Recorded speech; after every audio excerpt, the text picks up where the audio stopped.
And for us, it's with a gratitude that we work, learn, and come together here with the indigenous and non-indigenous people, come together to build our future. So it's with gratitude that we work in these lands, and we are grateful to be here today. If you would like to, this will be a good time for you to test the chat box and maybe let us know where you're coming from. And if you feel comfortable, please, I highly recommend to acknowledge the land where you are sitting today. This session is sponsored by the School of the Environment and Sustainability. So if you have any questions after today's presentation about our programs, and if you would like to learn more, please feel free to connect with us, and we will make sure that you can we can share any details about our School of Environment and Sustainability with you. So with that said, welcome to our COP26 achievements and challenges, and what is next. So today we have a panel with Dr. Ann Dale. She's our program head and the director of the School of Environment and Sustainability. Welcome, Ann. We're also joined by Dr. Leslie King. She's the program head of our MA and MSc in environmental practice and our GC in science and policy in climate change. And Dr. Deb Morrison, she's an associate professor for our MA in climate action and leadership. So welcome, everyone. If you have your microphone, I ask you please to mute yourself through this session, so the conversation will be not disrupted. So with that said, I would like to pass over to you, Anne, to start the conversation. Thank you, Andrea. Welcome, everybody. Boy, what a couple of weeks we've had. You know, the ending of COP26, and you know, people see the glass half full or the glass half empty. So today I'm very confident that my colleagues will give us a very sort of balanced perspective on what was achieved and what wasn't achieved. I think for me, I'm going to start with a positive comment. There was no denial of science this time around. China and the US announced plans to work together on cutting emissions. So that could be a marriage made in heaven, especially if the creativity and innovation of the Chinese, coupled with I always used to say to my staff in the federal government, if I ever want to sell anything, I'd hire Americans, not Canadians. We're also good at innovation, but not very good at selling our products. And so that was really interesting. On the opposite side, over 350 oil and gas representatives were present at COP26, more than Indigenous representatives. So it says something about where we still are coming from fear of change and continuing with an exploitist natural resource model. So our colleague Deb Morrison was actually at COP26. So Deb, do you want to give us some firsthand evidence of being there? What was it like? Yeah, absolutely. It's so great to be here with everyone today. So COP this year was really a fascinating and complicated space, and even going was a complicated decision because there were so many in civil society who couldn't go because of the COVID restrictions and because of issues of justice with quarantining and travel that were very unclear right up until a couple months before. And then even then when the UK government advanced work on the vaccines or quarantine protocols so that there was funding for those folks, still it was unclear that everybody got the vaccines they needed in the time they needed to get them.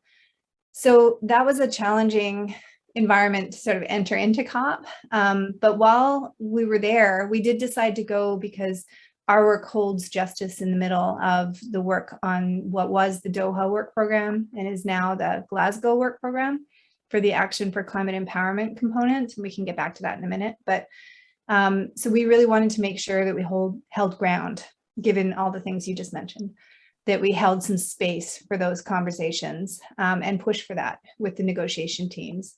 So yeah, there was an unrest kind of feeling at the beginning because of access, and then the UK also is very stringent on issues around security and safety. So there was a lot of sweeping of the building and the grounds that caused delays at different times.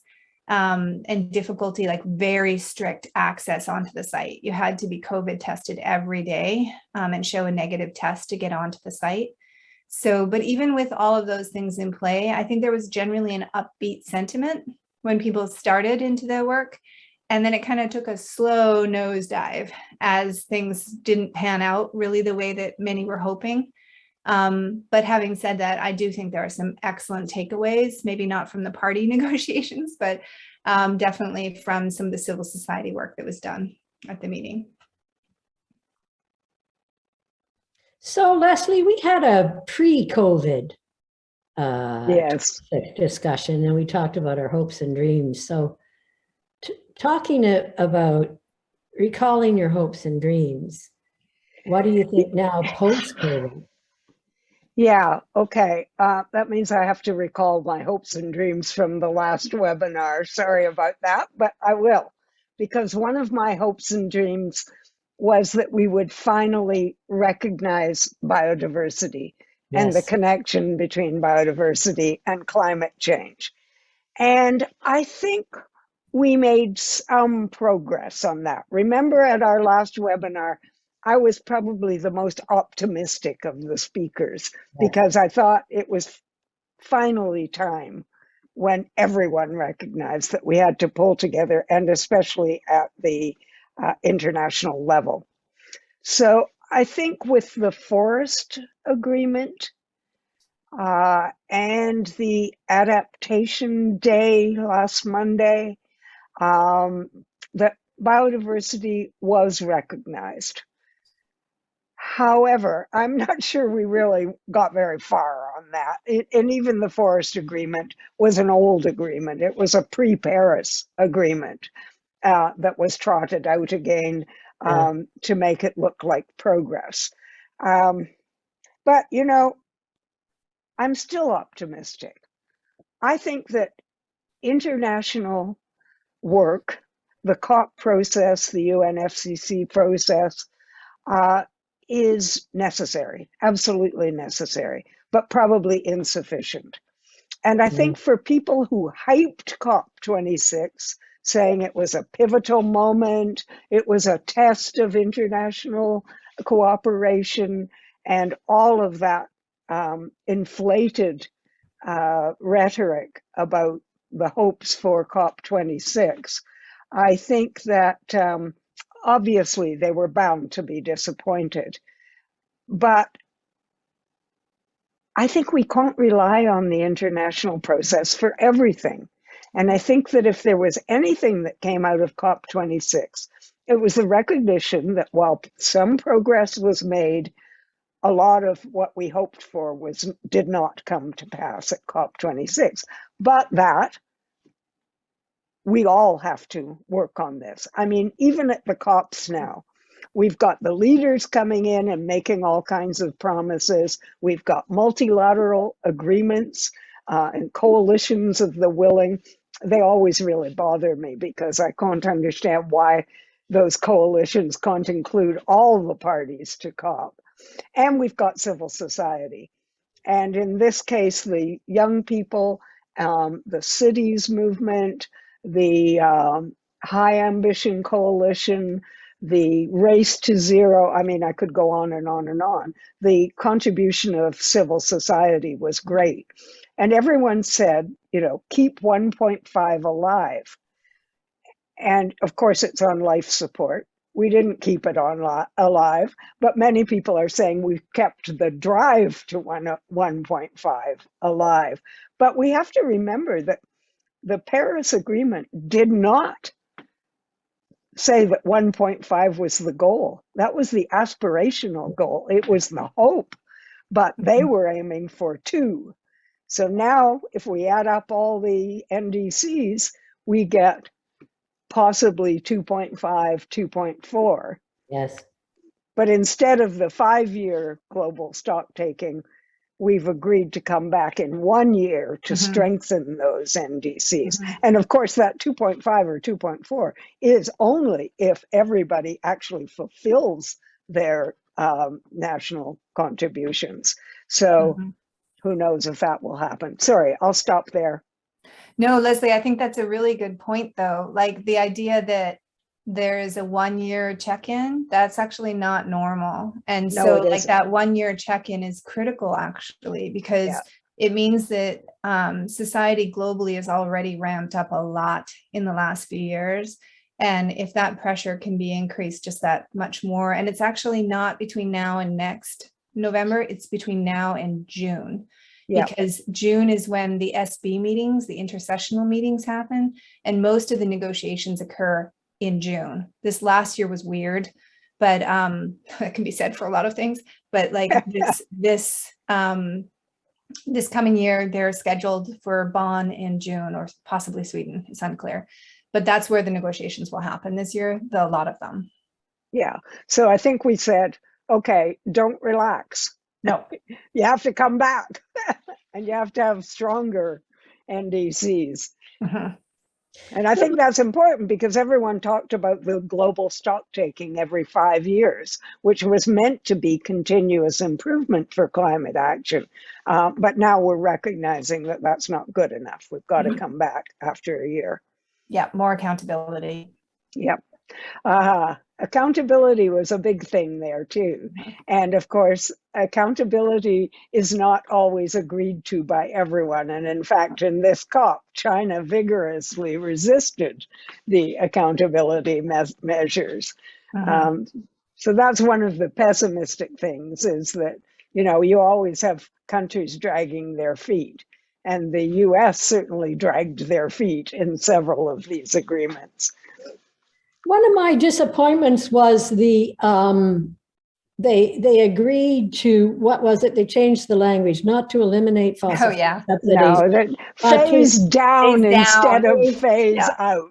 Phase down inefficient fossil fuel subsidies. So this puzzles me, and maybe this is outside the scope of our discussion today, but The Economist magazine, which is really not a left magazine, has been arguing for years to eliminate the trillions of dollars of oil and gas subsidies that go to oil and gas. Economists worldwide have been arguing for it now. So what But you know, and the problem? Yeah, the word fossil fuel has not been present in COPs before. That's and true. At least it made it into the conversation this time. I mean, I hate to be Pollyanna about this, but we can't expect too much.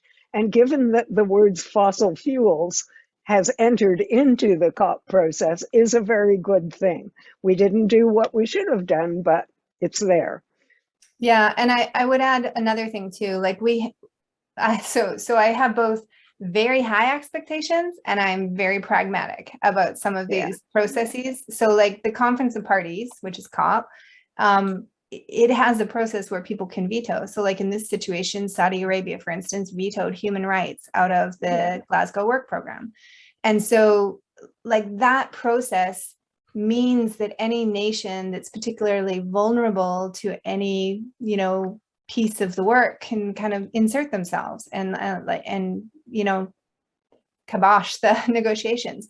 So from that perspective, you're going to get what I consider a hugging the middle problem, where you're constantly going to like a lowest common denominator negotiated document. So it's not going to be the thing that we want to be the gold standard of documents. And that's true of all international agreements. They fall down to the lowest common denominator.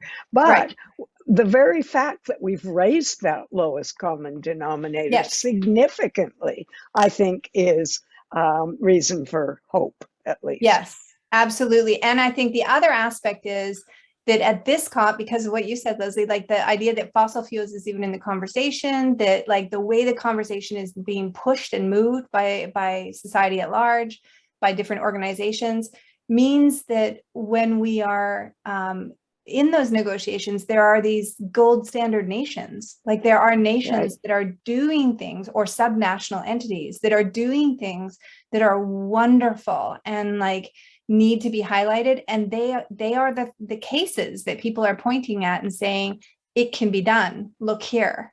And so that's what we need to kind of work from that and do more of that. I agree. And one of the main purposes, or I think outcomes of the COP process, as with all international agreements, is moral suasion. So when Saudi Arabia uses its veto, they get moral scorn. That's right. And so they should. And it's there for the world to see.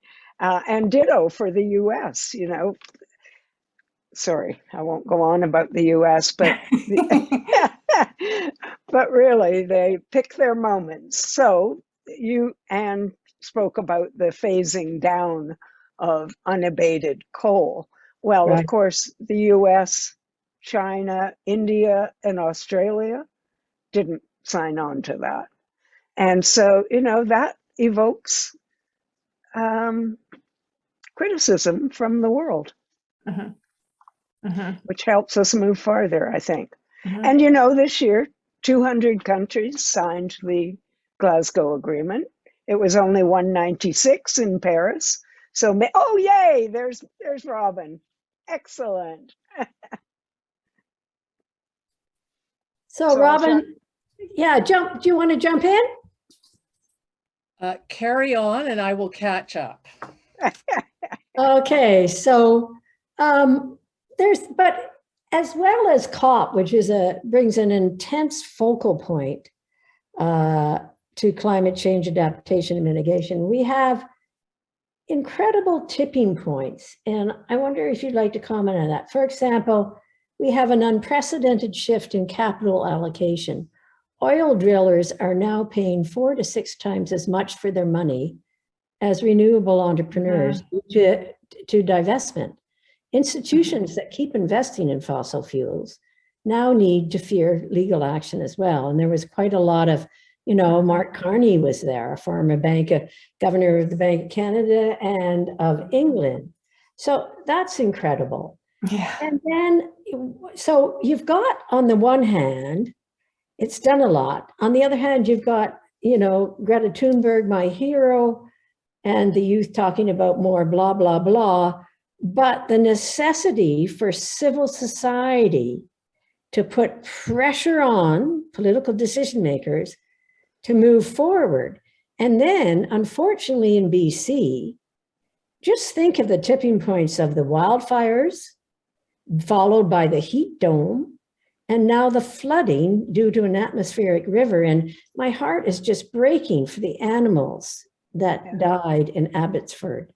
Yeah. So are we going to get it together? Yeah, that's a very good question. You know, in terms of, I always like to think about like, what are we seeing in these types of events that is actually not aspirational, but that is evidentiary, right? Yeah. So that actually is showing us what has been done and what can be done, because we always hear lots of aspirational things in these spaces, but that is the blah, blah, blah kind of problem, right?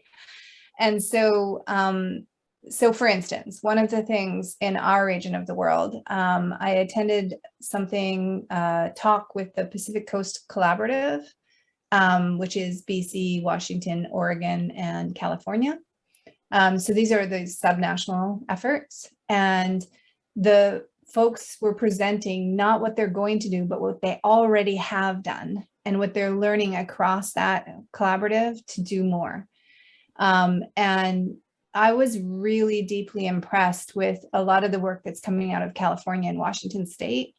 And that it's kind of this thing that Leslie just mentioned about that sort of, I don't want to say it's peer shaming. I want to call it peer encouragement, right?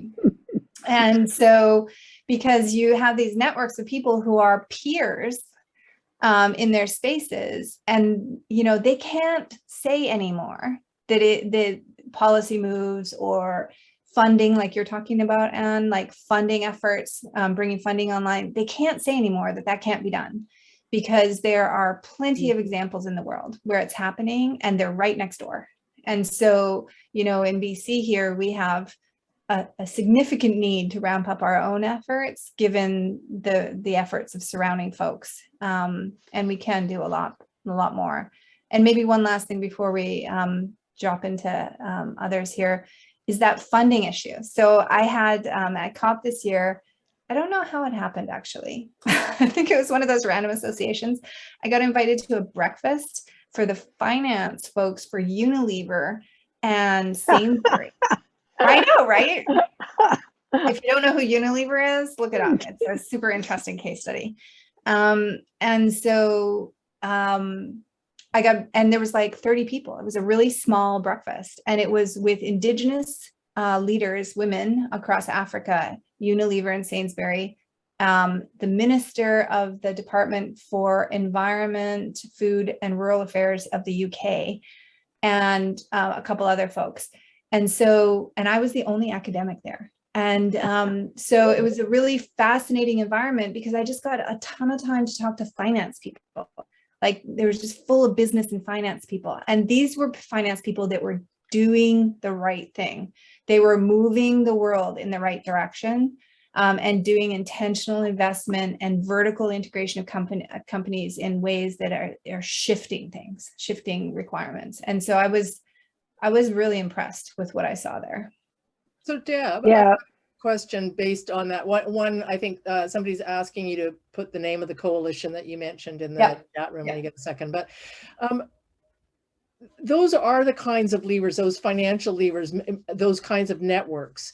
So when we think about the blah, blah, blah, and we think about where our governments are or are not investing actual funding and resources, and I agree that there are also some good examples in BC where investments have been made on the disaster mitigation side, you know.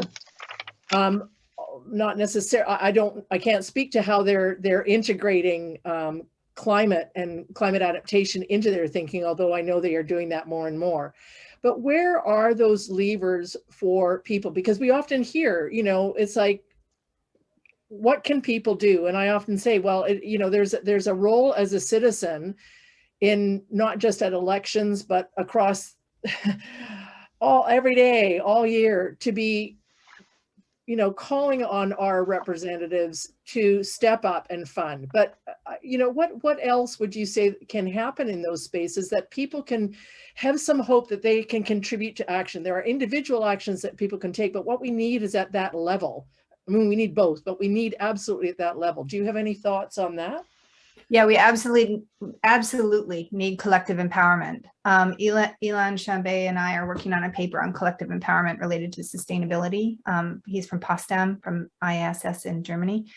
And so one of the things that we're thinking about when we think about collective empowerment and as examples like that would be and they occur at different scales, right? So like here in the Gulf Islands, we have a group of citizens who got together and they formed the Gulf Islands Solar Co-op, or collective, I think it's called. And so we collectively bulk buy solar panels for our homes. And so it's easier for people to engage, individual homeowners to engage in solar adaptation. And there's also a move to be able to create solar like clusters for powering multiple homes. And the reason that that's important is it's both like, you know, an alternative energy strategy to like just diversify the electrical grid in an important way. It provides more independence in adaptation and resilience because we get terrible storms and power outages, and many people who are adapting to solar locally are off the grid. So, but those things need to be done collectively too. When you go up a scale, like with the Unilever or other types of things, then you're thinking about what are the types of organizations that we're engaged in already or that we are adjacent to us that we can influence that have an impact.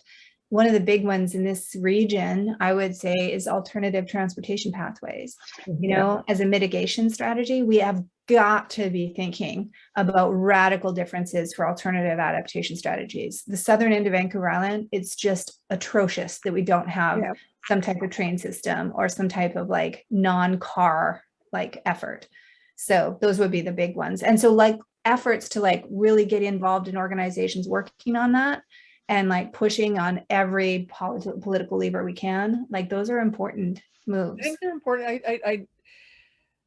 I know the examples that you've used are more on the mitigation side, you know, sort of reducing emissions, which is absolutely critical. When I look at the Fraser Valley and Abbotsford, what's happened, And so much of that, I actually watched something on the news last night where I'm not sure where the location was. It wasn't in our region, but where dikes have been increased and people were talking about their property values going down because they can no longer see whatever is going to be inundating their property shortly. But those kinds of large measures around whether it's hard adaptation through dikes, but some of the other things that homeowners can do, and there's really a lot of barriers to individual citizens, unless they've got a lot of money, making those kinds of choices around how to address their properties, how to raise buildings, how to, shift. Yeah, we need subsidies. And that's where we need the subsidies on like innovative building strategies and complete changeover of like land use management and planning. Like we should not be building in the middle of the Fraser Valley. What are we doing? Exactly. There should be no building on floodplains, period. Point final.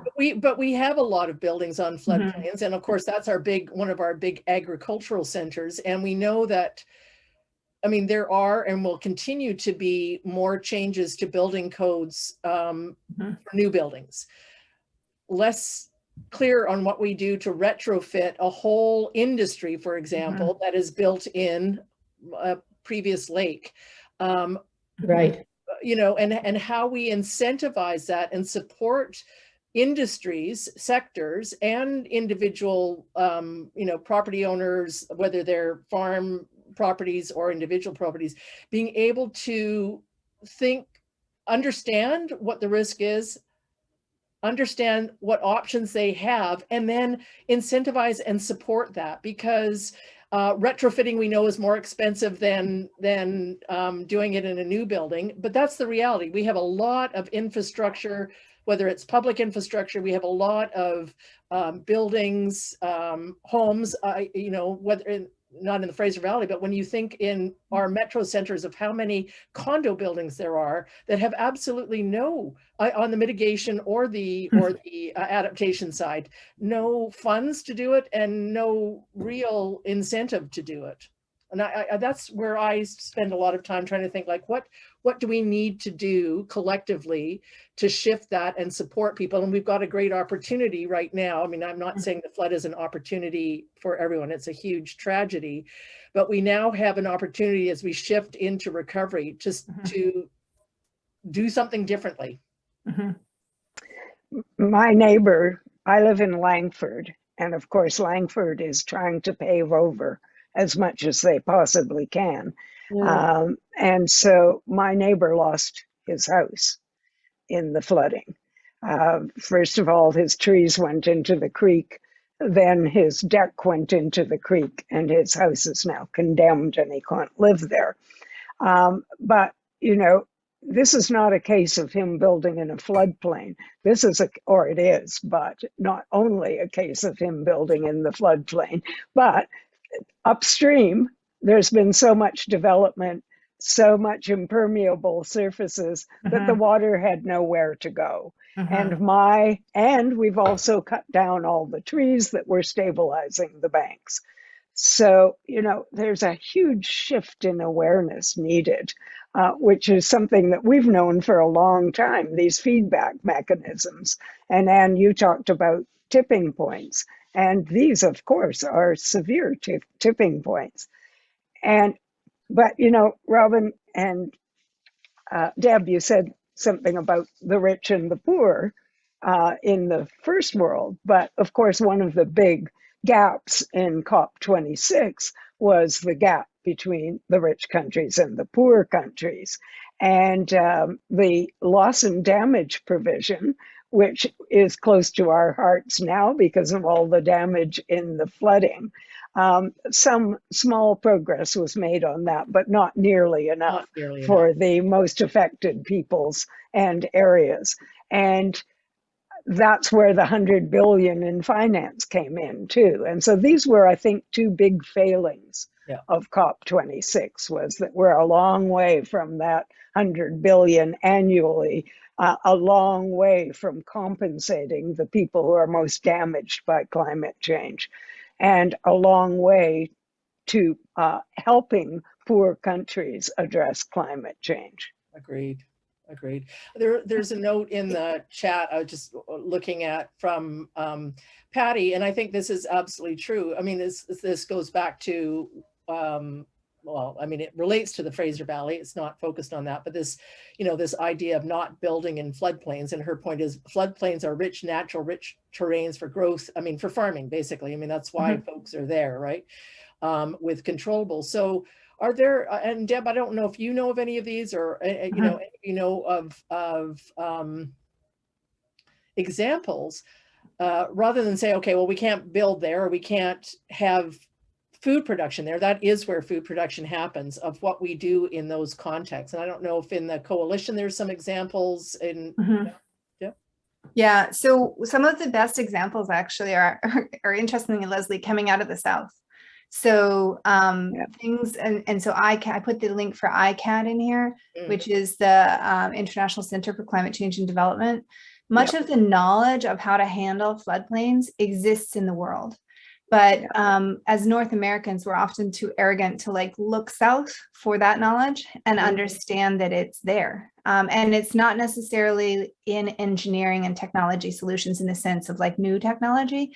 Often it's in old technology. It's in the way we use the land and the way our farming practices, like Anne's saying too, like the way we engage in particular farming practices. So while I completely agree that like the reason we're in deltas is because they're rich, fertile ground, one of the things we might want to think about is, should we be living there or should we actually be farming there?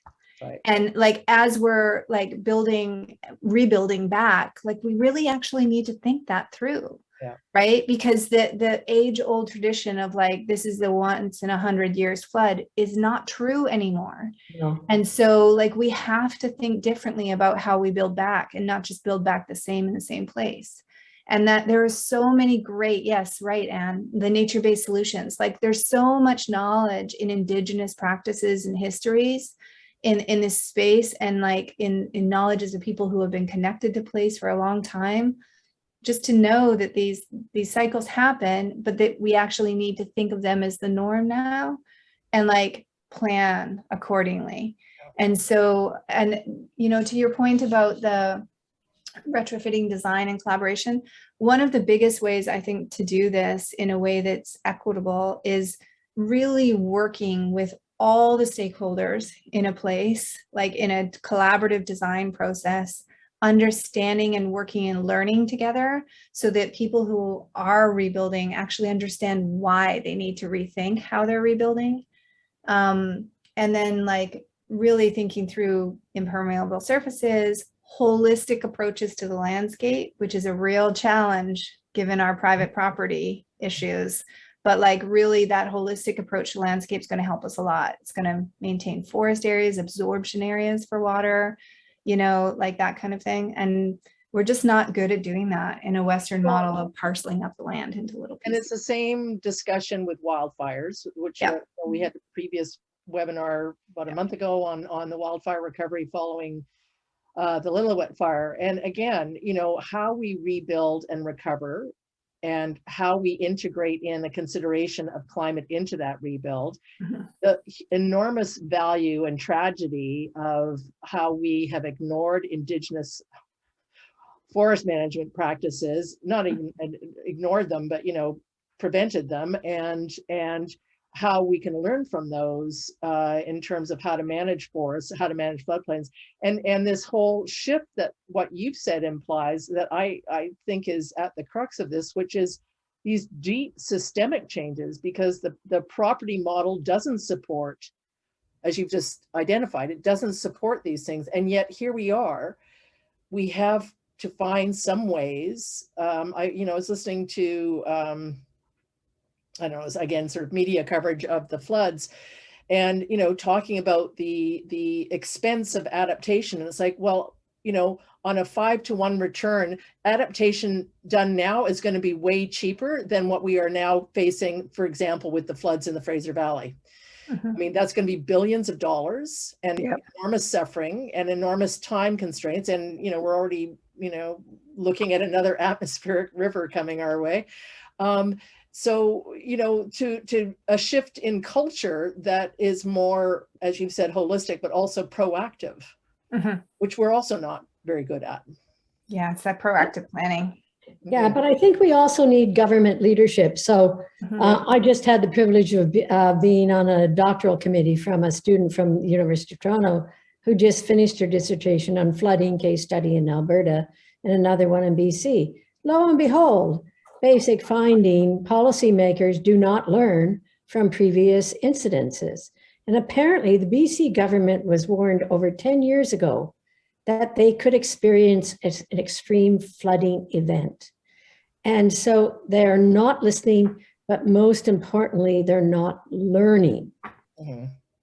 Well, yeah, and I think that's actually something that, like, that's really the focus of where most of my work is how do we actually get all different levers in society. I'm particularly interested in policymakers and how we help policymakers understand climate change.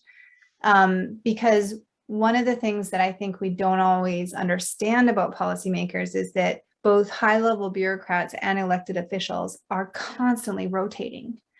And so, and because of that, there's this giant need for constant learning in that space. And they, like many citizens, are getting their like learning, quote unquote, from climate change off the media in an ad hoc way that's not a cohesive picture of what needs to be done. And that's where we actually need deeper, systemic, intentional learning, like continuous learning programs around climate change, and like practical, like who's doing what in Miami as a local policy and mayor, who's doing what in Victoria, how do I apply that in this particular situation here?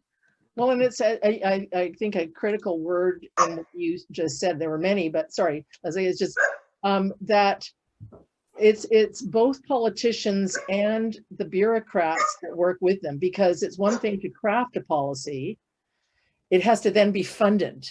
And those Treasury Board decisions are not made by I mean, they're influenced by politicians, but you've got a whole other layer of administrative work having to, you know, who also need to understand why this is a priority amongst many other competing priorities, and what the investments, you know, what the return on investment will be for those things. So I think, you know, here in BC, we have the climate preparedness and adaptation strategy sort of in the works. It hasn't, you know, sort of really made its way, I don't think, I haven't heard anyway, through all the sort of funding processes. But again, we as citizens have a role to play in ensuring that it is resourced in ways that make these practical suggestions a reality.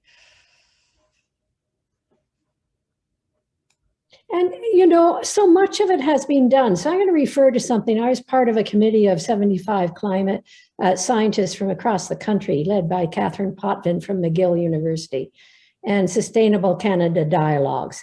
And we were commissioned by NRCan, actually, as one of our bodies of work, to come up with a low carbon pathway transition strategy for Canada. And we did. And it's all there. How to electrify our grid by 2050 for a low carbon economy. That report is sitting on a shelf. So, I mean, I don't want to harp on learning, but how do we get the decision makers to understand it's all there? All the information is there, the science, most of the technology. You guys are not making the right decisions at the right time.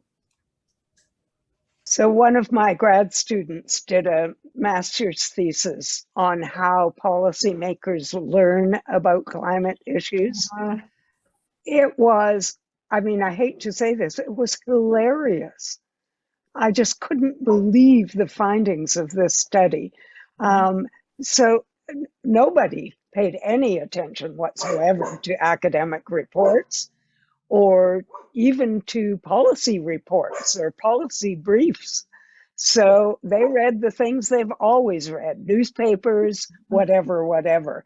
And she also compared it to how academics learn about climate change. And of course, there was no connection whatsoever. They read totally different things. They got their information in totally different ways, which was perhaps not surprising.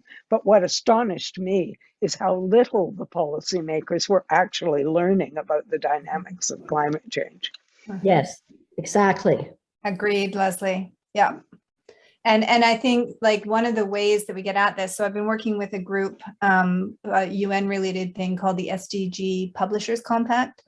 And what we're working on is how are we taking the most recent innovative work that's being published in journals and research journals and actually networking that with practitioner, quote unquote, kind of spaces. And to do that, what we need to do is we need to be super strategic. We need to think about who are the already accessed professional networks for policy leaders, for, you know, your concrete owner, your like whatever, like your construction worker, for all the different folks who are impacting climate change, which is like everyone. So who are those different like professional networks, and what is their learning pathway? Like what is the information pathway that they're already using with their membership? And how do we connect that to the information that's coming out of research? And so that is an effort that's underway right now by publishing houses around the world in collaboration, this giant thing called, I'll put the link in here. Well, and even, I mean, at Royal Roads, Wow. I mean, many of the programs, but the Adaptation Learning Network specifically targets learning to professional associations to say, what information do you have and what information do you need?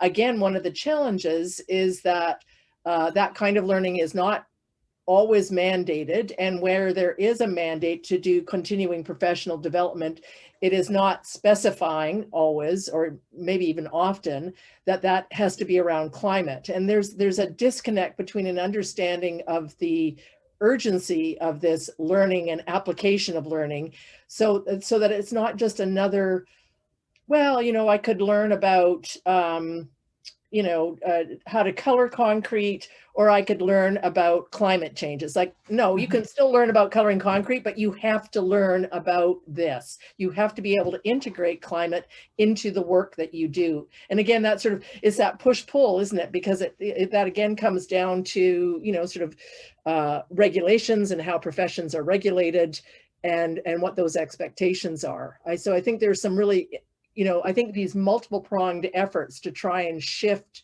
the culture of learning and the culture of basically sectors and professions, so that they are mandating or, you know, requiring their members to understand climate and how climate plays out in their sector, both from a impact perspective, adaptation, and mitigation. You know, so this holistic understanding of what it means to be working in any specific profession, and in the context of climate change. And of course, there are some professions that are leading the way, like the engineers, who are front and center in climate related work, accountants because of the TCFD and all that sort of stuff. But I think insurance brokers, absolutely. Mm-hmm.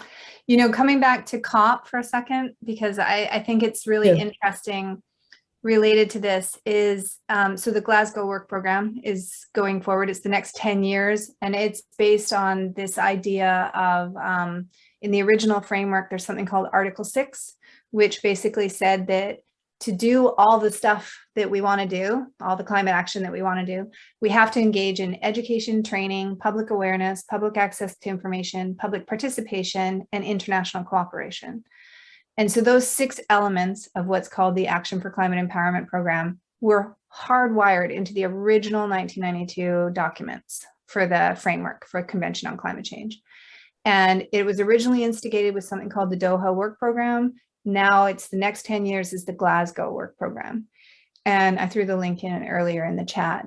And that Glasgow Work Program, while it is not everything I hoped it to be, and like that was a giant effort at COP to try and influence negotiators both all around the world around that, it does have some like bright sparks with relation to this type of thing, because what it's basically saying is that professional policy, business, K-12, informal, whatever, going to the grocery store, like all types of all of society efforts are actually should be funded, should be strategically integrated into all aspects of work, should be required and central to that work. So every job should have some aspect of climate change training and learning as part of it.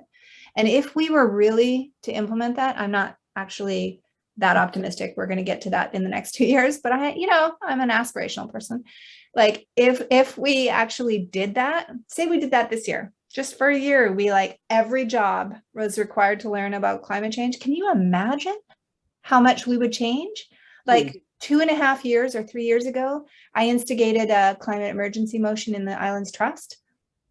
And that motion that got passed unanimously, along with a reconciliation motion at the same time, instigated a whole range of funding, internal learning processes, which are not always visible externally, and now a whole bunch of other land use decisions that are getting made. Yeah. And that is awesome. It's super scary for everyone involved, but it's awesome.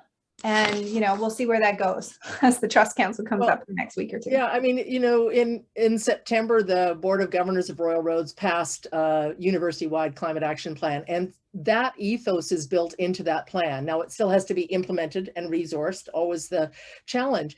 But with that idea that exactly what you said, that every profession needs to have some understanding, a decent understanding of climate change, what, climate science and climate impacts. And this is not become a climate scientist, is understand how this is going to impact your profession and understand what you can do and need to do in terms of adapting your work to incorporate a consideration of both emissions reduction and adaptation. And I think you're right. It has to be infused in every aspect, every sector, if we're going to get there. And I too am not super optimistic, even at the local level of our institution. But I think this has to be one of our goals, is to infuse this in all professional education and K-12, so that we've got young people coming into universities and jobs who have an understanding and who have an expectation that will be part of the work that they do. Yes, and definitely, Amy and Gareth, I see comments in the chat. Absolutely. We need to be learning from and with people who are doing this work, and not as a transmission models where we're just telling people what to learn never work. So social models of learning where we're learning in and with people in the work they're doing and sharing across different communities. Absolutely. Leslie, did you have a comment? You're muted, Leslie. You're muted, Les. That's because of my dog. So I've just finished teaching the climate solutions course for the graduate certificate in science and policy of climate change. And this final course was a placement opportunity for all the students. So I had 40 students placed in all different organizations, local to international. And the purpose of it was to learn what those organizations were doing to address climate change, but also to help them address climate change. Yeah. And I have to say that I would say 100% of those 40 students, their role was educational. Yeah. And they all played a huge educational role in the organizations in which they were placed. And the host organizations recognize that and have been writing to me saying, this is wonderful. The student has done marvels for our organization. And it was really a worthwhile educational. And I hadn't really seen that from the beginning. I thought that the students would be involved in climate solutions and would be helping them with their climate solutions. But the huge educational job I had not predicted. Mm-hmm. And it seems like that, I mean, obviously we all work in education. And so there's,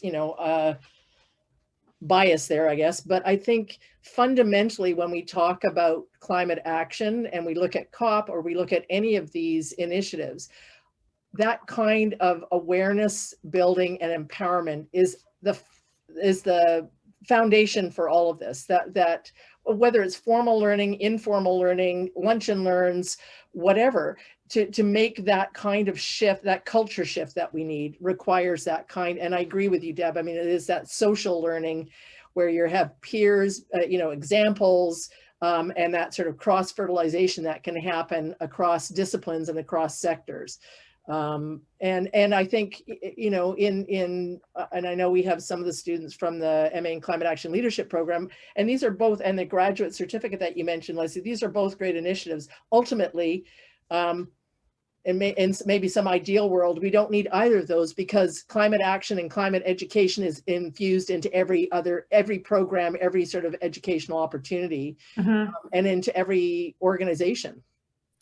I see Gareth had a really interesting question there around echo chamber problems.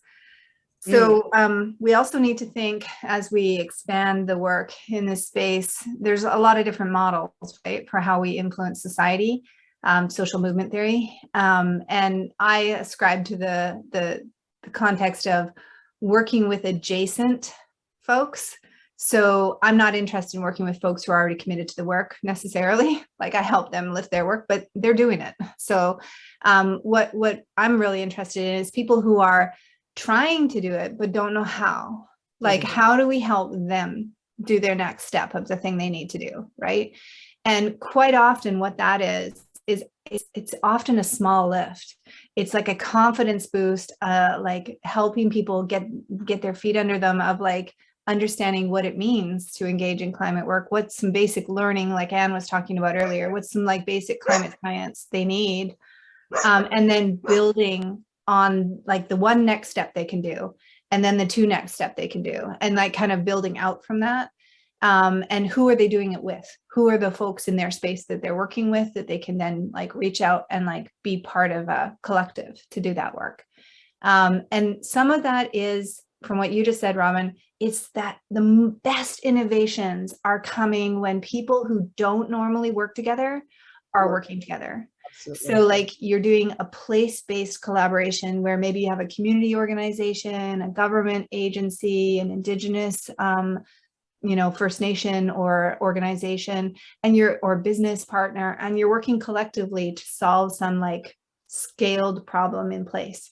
And that is where you're getting actually really interesting like collaborations, and you're learning with experts like Kara's just talking about, like you're pulling in experts. And we're starting to see that in spaces where, university-based experts are not sitting in universities and just pontificating anymore. They're like really working in practice in very grounded ways, which is helpful. And I think that, I think of that sort of as place-based, decolonized design thinking.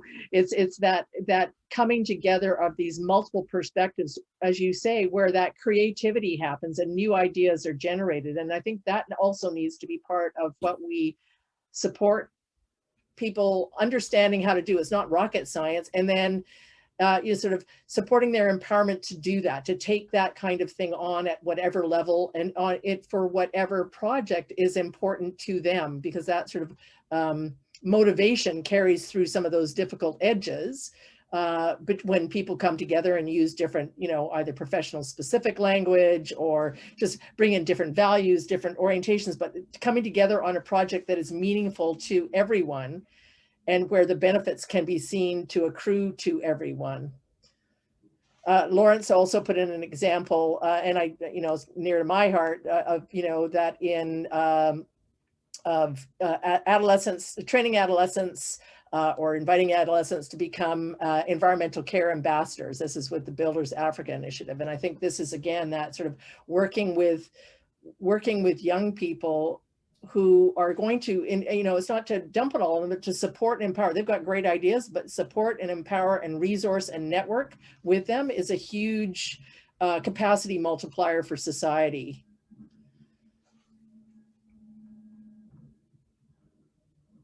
Well, I think, excuse me, we've come to the end of our discussion. almost.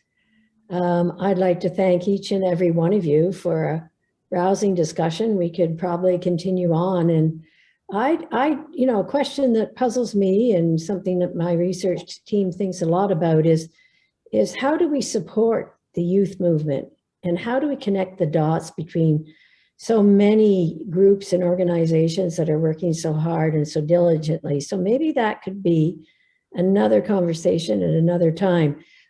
Given our conversation, I think COP26 wasn't necessarily a failure, especially when you consider that it demands consensus on the part of all the governments. Imagine, it's almost a feat. So at least they've moved forward in their talk, and let's see now if they walk their talk. Andrea, I think it's over to you. Thank you, Anne. Thank you, Dr. Anne, Robin, Leslie, and Deb for joining us today in this conversation. And thank you, everybody that joined to learn more about what we have to offer, what we have learned from the COP26. And we hope people can join us in the future. This is part of a series that is called Building Back Better, and this is our 4th episode. So if you would like to learn more about what we have to offer as Royal Roads University, I'm sharing a few links with you in our chat box. So I would encourage you to learn more about our School of Environmental Sustainability. We also have webinars coming in the new year, so please join us in our events website. And if you're interested to learn more about our programs, I have shared information about our enrollment team, who will be happy to connect with you. So at this point, I don't know, Anne, Deb, Leslie, or Robin, anything else that you would like to say before we close this session? Oh, Leslie, you're mute. There was a question in the chat about what we think about demands for assistance from developing countries. And I think this was one of the failures of COP. Yes. And I hope we'll be working on it from now on, that 100 billion and also all the support that's needed to help the poor countries address climate change, which was not of their making. What my response to that is yes, and we should be writing to our representatives and organizing so that we put pressure on for them to live up to that. I agree. Yeah, I think my takeaway thought from I actually do think COP was successful in the context of civil society, and I think the pressure that we need to continue to put and organize. I've never seen so much coordination among different countries, civil society organizations, as I saw at COP this year. It was amazing. So I'm like heartened by that, because, and that includes business, it includes academics, it includes like many, not just like what we historically think of as climate action spaces. So I'm very encouraged by that and the pressure that puts on governments. That reminds me. I've been to many COPs. And I think I have to say that this is so far the best one, or the most hopeful one. Let's put it that way. That reminds me of Patti Smith's Power to the People, and I'll give the last word over to Robin. Well, it's not really the last word, except that, you know, in disaster, we talk about disasters as focusing events, and we obviously are seeing that media coverage on climate. So let's all use this focusing event, this tragedy, as a focusing event to focus on exactly on the pressure that you saw at COP, but that needs to expand, extend, and be sustained in order to shift this in the direction that we need it to shift now. Yeah, thank you all. Thanks for this conversation. You again. Good. And thank you, Dr. Morrison, for joining us for the first time. Wonderful collaboration. Thank you for having me.